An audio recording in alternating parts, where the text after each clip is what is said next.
Hi guys, welcome back. Scatlink here for more Pokemon Go. This is actually quite a belated video because I've been holding this video off for quite a bit because this is a double milestone video with a lot to cover within the past few weeks. Didn't do a lot of raids, but look what's on the screen right now. It's Mew. We got that done. This was recorded on the 13th of March. So pretty much when I stopped, well, when I was doing Pokemon Go quite often at that point, before, you know, we had more legendaries and all that, I actually finished off the Mew research missions to get a chance to capture Mew. So I need to talk about how you catch these while we're doing it. Well, while the footage is playing right now, as per usual, this is post-commentated because there's a lot to cover within the past 2 months, shall I say? But it's not that long of a video because, like I said, they're very segmented at this point. As you can see, we have to use AR to catch legendaries via research. But the story mode research missions, let's just call them the story research missions. Basically, we have a legendary here. We didn't have to do it with Spiritomb with the spooky message missions, but for Mew, he's invisible and he's dancing around, and just like in Pokemon Snap, you gotta hit him to make him visible, then you gotta hit him again in order to catch him. And you cannot use any items, but you have infinite Pokeballs. And you have to use AR. And because I have AR+, he's also dancing around in the real area. But I managed to catch him, so that's not a problem. And yeah, you normally get your usual experience. He gets registered to the Pokedex. That's the usual stuff. So yeah, I have the Mew finally, which you can't transfer to Pokemon Let's Go, which I actually now have a copy of Let's Go Eevee, because they want you to spend 40 quid on a watered down Joy-Con / Pokewalker in order to actually, you know, be able to get one. And even then, even if you have a Nintendo Switch Online, you can't back up your save data, so if you lose your data somehow, or you lose your Switch, after spending 40 quid to get your bloody Mew, you can lose your Mew. So that is really dumb and stupid, and I don't understand why you can't just put in the effort on Pokemon Go and transfer it if you want it on there. What annoys me as well is that when you transfer Pokemon to Let's Go, you can't take them back. I think we talked about that before in our transfer covering the Meltan box, which, by the way, during this entire shindig, at some point we had another chance to get shiny Meltans. I didn't get any. My finger got in the way of the camera there by accident, and I was just trying to, like, work with the AR thing because I wanted to take some pictures with Mew here, just to show it off, because it was pretty cool. But yeah, we got the Mew, and now we're pretty much into well, where Professor Willow pretty much talks about the Mew itself, really. We found Mew! Awesome! This is an experience to remember forever.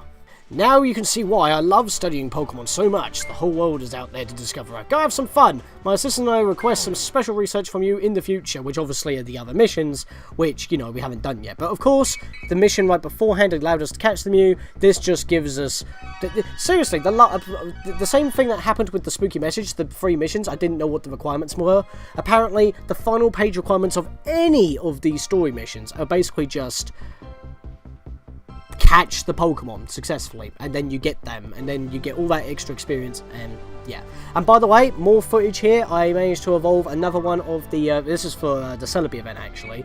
I had to evolve an Eevee into an Umbreon via certain methods, which were the missions that we just completed here. And then he pretty much just acts like, oh, we had deja vu, we did this with the Espeon. And yes, this does also show off that every evolution does have a flower-wearing variant from, you know, the Let's Go Pikachu and Eevee event where they were wearing flowers in their hair. Yeah, it's really annoying. So, and I did not catch enough for every evolution, and, you know, Gen 4 was a thing. So sometime after this, when May rolled in, actually, you can get Glaceon and Leafeon. So that was the thing. But anyway, we've actually got some new stuff here. We've actually jumped to the 15th of April and stuff. Pretty much talking about... well, no, the 15th of April was when I actually got that Umbreon. This is basically the 9th of May, and it's talking about different Pokemon pretty much appearing throughout May, basically. And this also includes Mesprit being in raids, which I have actually fought a few, but we didn't have enough to even beat it, so I didn't record those, just thought I'd mention that right now. But yeah, when it came to the Detective Pikachu, certain Pokemon that appear in the movie, like Psyduck, the starter Pokemon, or well, I caught a couple of Flareons, actually. They're now in the wild, and you can also have a Detective Pikachu, Ryan Reynolds himself, Deadpool, photobombing you, which we actually did a couple of things of. So, here we're going to get the camera ready, and I'm going to take a picture of Bulbasaur, because I like Bulbasaur. And yeah, I'm actually in a different location here outside of a Sainsbury's. I managed to take a couple of pictures here, and if you notice there carefully, you might have noticed a Pikachu actually photobombed. So I cut to pretty much when I'm done taking pictures, and there we are. Ryan Reynolds has photobombed, and I'm pretty sure you can only get male detective hat wearing Pikachus. And I called it Deadpool personally, so that's a thing. But, you know, I haven't actually seen how a photobombing Pokemon becomes available after you see it in your photo, because this is what happens with Smeargle as well. Once you've taken the picture and you back out, it'll spawn in right next to you, and then you catch it. Haven't had a Smeargle yet. I don't know if if you can still get Smeargle when the Detective Pikachu thing was happening, so I'm not entirely too sure about that. But as you can see, bang, first Ultra Ball, caught a Ryan Reynolds Pikachu. So that's cool. So I don't know why I keep referring to that. It's because it's the same guy who played Deadpool, and it's kind of funny as well because like you could actually see like fan-made like Pikachus in the Deadpool suit. So it was kind of like foreshadowing, and maybe that's why that was done for the movie. I don't know. It's insane. And I don't know how often you can get them. I mean, I was hoping to have this video out at the time that the event was going on, so sadly you couldn't. But sadly I couldn't get the video done in time, and that's because I wanted to have double milestone. But this milestone took forever to get to, and that's Celebi, obviously, because I wasn't going to get Meltan because we've already covered Meltan. But here, managed to actually get through another research breakthrough, and it's Latios, which we don't have. We did Latias, and that was in raids. But haven't had Latios yet, so this is perfect. That's why I'm showing this off, so we can catch Latios.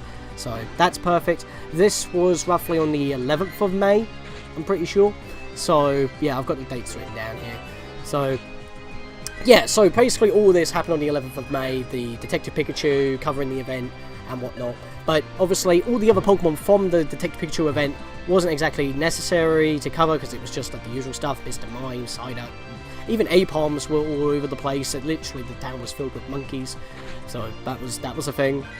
And yeah, because I was in the Hartford area, so that was a thing. I don't go there often. In fact, that was the first time I went there, funnily enough.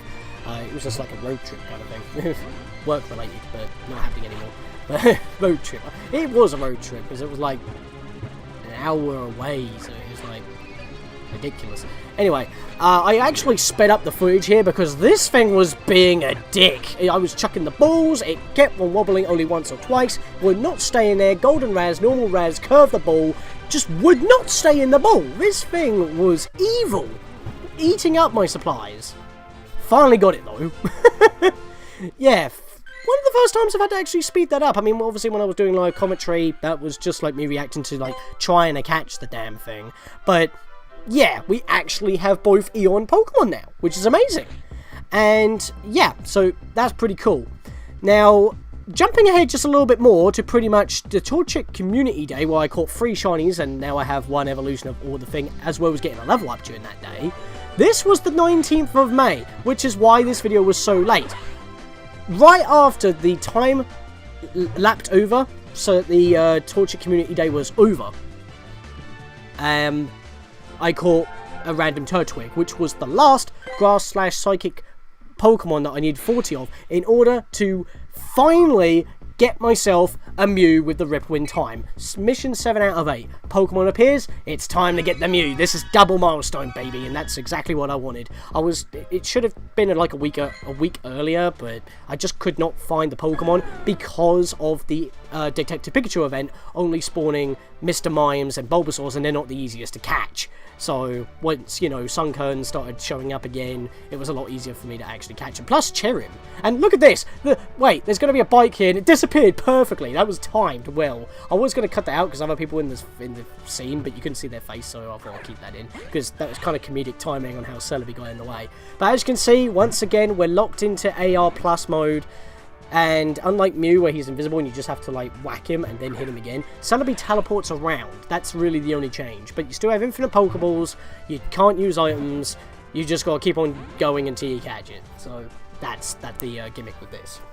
But you can see why like this video really was like drawn out and all that. There wasn't really much to show off. I mean, I didn't want to show off the community day like trying to catch Torchics all day, similar to what I did with the community day of the Totodile, because I don't do community days much, but I wanted a shiny Torchic. Plus, by the way, during that community day, which I don't know if it's still going on right now, if you evolve into a Blaziken, you could get Blast Burn.